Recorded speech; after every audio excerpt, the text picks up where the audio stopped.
middle-aged musician here, and I want to do a kind of interesting video. This is based on some viewer feedback. So I'm going to revisit the Kowalski amps, the dark green jean, the dark green red, and try and see how they work as a kind of a clean amp and a pedal platform amp. I will say both these amps have a lot of gain on tap. They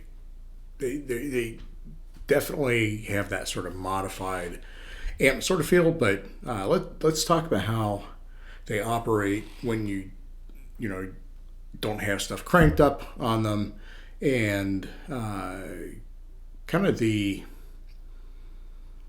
guess you would say how do you put it, the natural tone of the amp, because the clean sound of the amp is always going to define the cranked gainy sound. So I want to talk about that, and as well as how well these particular amps are set up for that, and what you might need to do if you really want to pursue this as a kind of cleaner amp. So with that said, I'm going to pause. We'll do a little bit of playthrough, then we'll come back, talk a little bit more. I'm going to start with the red. I have it set up. I do have a pedal board set up, but at the moment I'm just going straight through an American Telly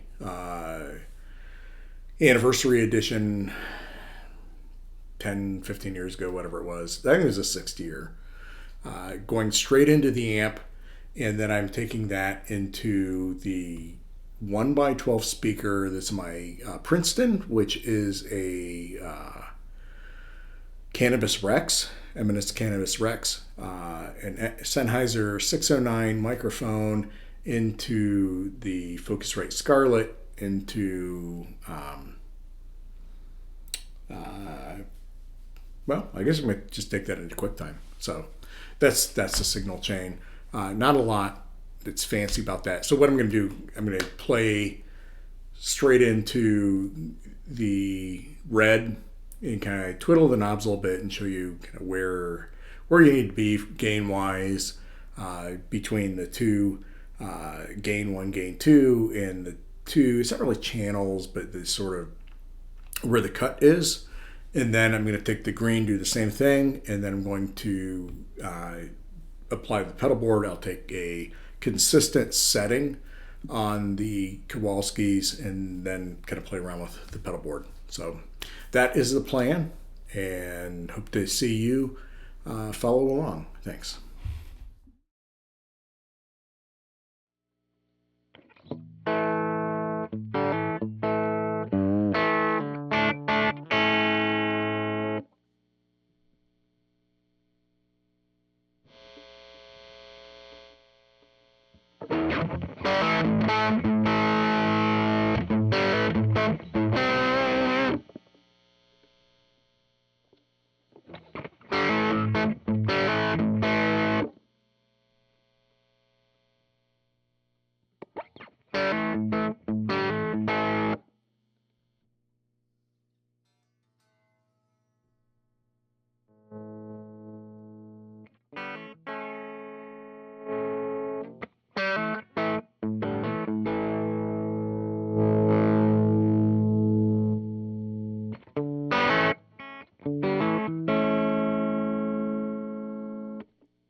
So yeah, a little bit of playing the green clean, get clean for green.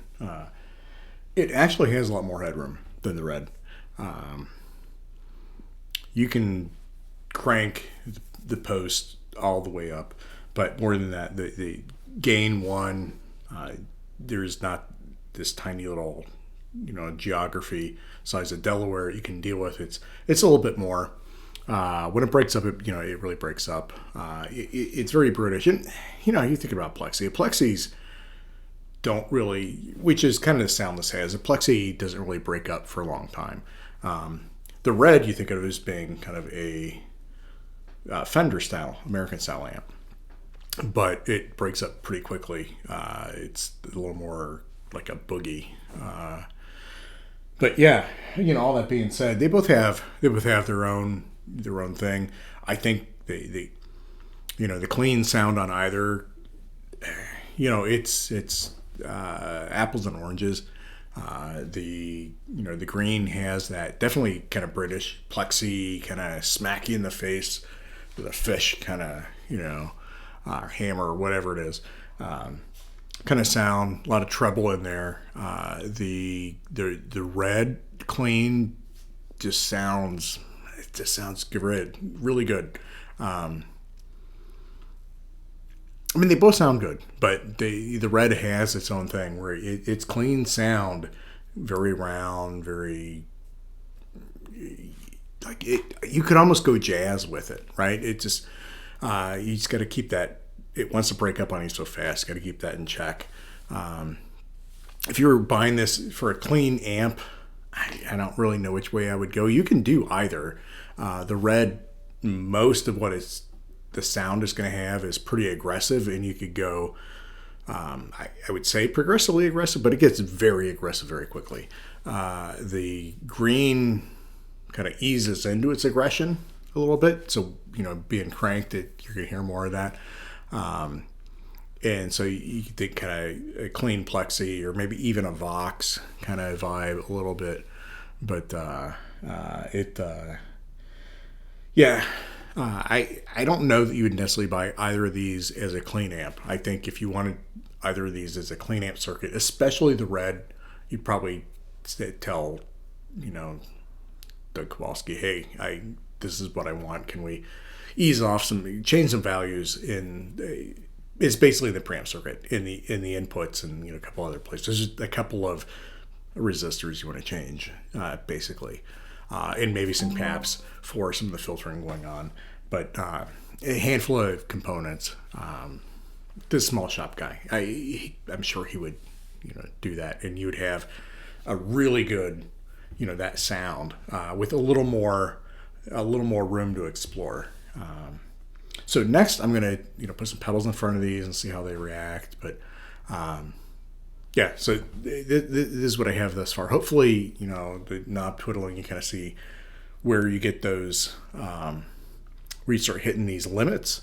If not, just let me know. I'll add some extra footage. I have these amps, and if you're asking me questions, I presume that you don't. So let me know what you want to see. Anyway, onward and upward. We'll continue on with some pedals. See you in a minute.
Thoughts on the red and green after playing them both in clean settings, which is not normally how I play them. There's a few things that to point out. One, I apologize. I realized as I was putting this together that I normally record in stereo with a hard pan right and left with two mics, and I was recording with one mic, and everything is set to, I believe, to the left speaker, left head ear. So if you're having audio issues, can't hear things, check that. That's probably what's going on. I apologize for that. So the red and the green, clean. The green, I think, shines in this regard. The red is just, it's really hard to get a good clean, or to get a clean sound out of. When you get the clean sound, I think it's a really good clean sound. In fact, I think it's got a better clean sound than the green, just that the green has a lot more headroom.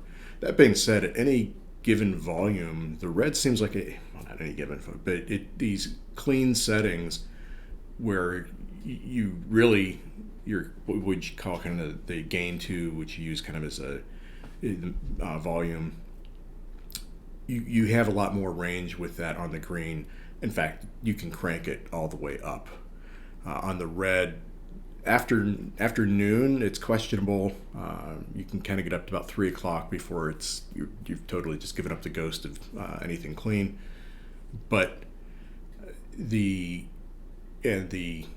can run the red with the gain 2 at noon and gain 1 and between 1 and 2. 1 or 2 meaning what would be 7 or 8 o'clock.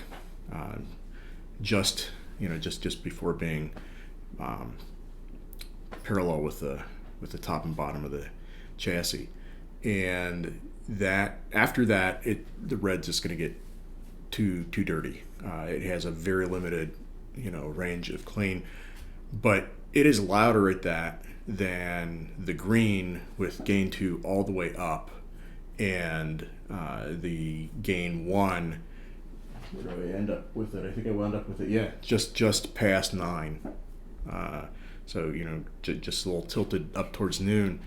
That's probably about the same volume, and I wound up having to adjust the audio interface a little bit, just because the signal wasn't as strong. Once you crank it up, those things even out. But if you were sort of looking at the, lack of a better term, like the torque curve or the horsepower curve, the volume coming out as you adjust the gain 1 and gain 2, the red just ramps up way more quickly than the green, which is a much slower breakup. All that being said, the green has a lot of clean headroom. It's a thinner sounding headroom than the red, though.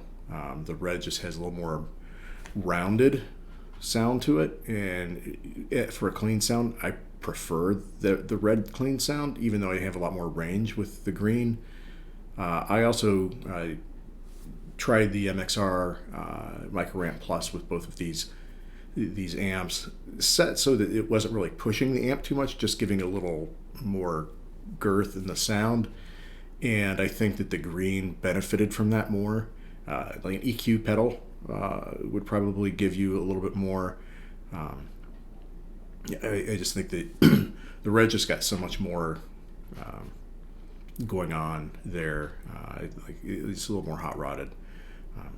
If you're looking for a clean sound, like I said, I think the red has a better clean sound, but the green is a lot easier to get that clean sound. But again, let your ears sort of choose which one you prefer. And I think, as I mentioned, it wouldn't be that difficult to kind of modify the red so it doesn't have quite as much gain. Actually, a very easy way to do that would just be swap out.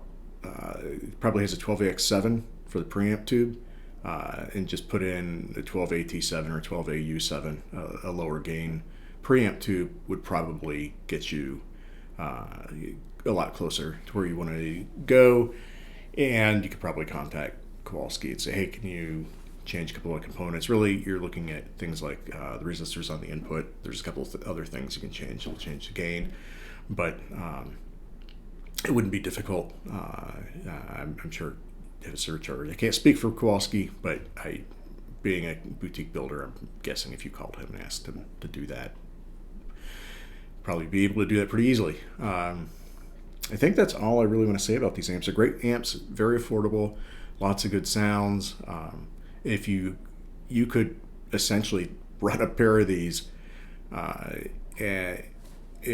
a little A-B-Y switch and have a 2-channel tube amp that has 2 great sounds for less than a lot of 2-channel tube amps that you could buy. So that's one thought. You just run the green relatively clean and the red kind of hot, and you have a kind of clean and dirty channel, or vice versa. You can, sky's the limit. Anyway, I hope that you enjoyed this video. If you have any questions or comments, let me know. I appreciate all feedback, especially constructive criticism on how to make my videos better. So I'll chat with you next time. Thank you.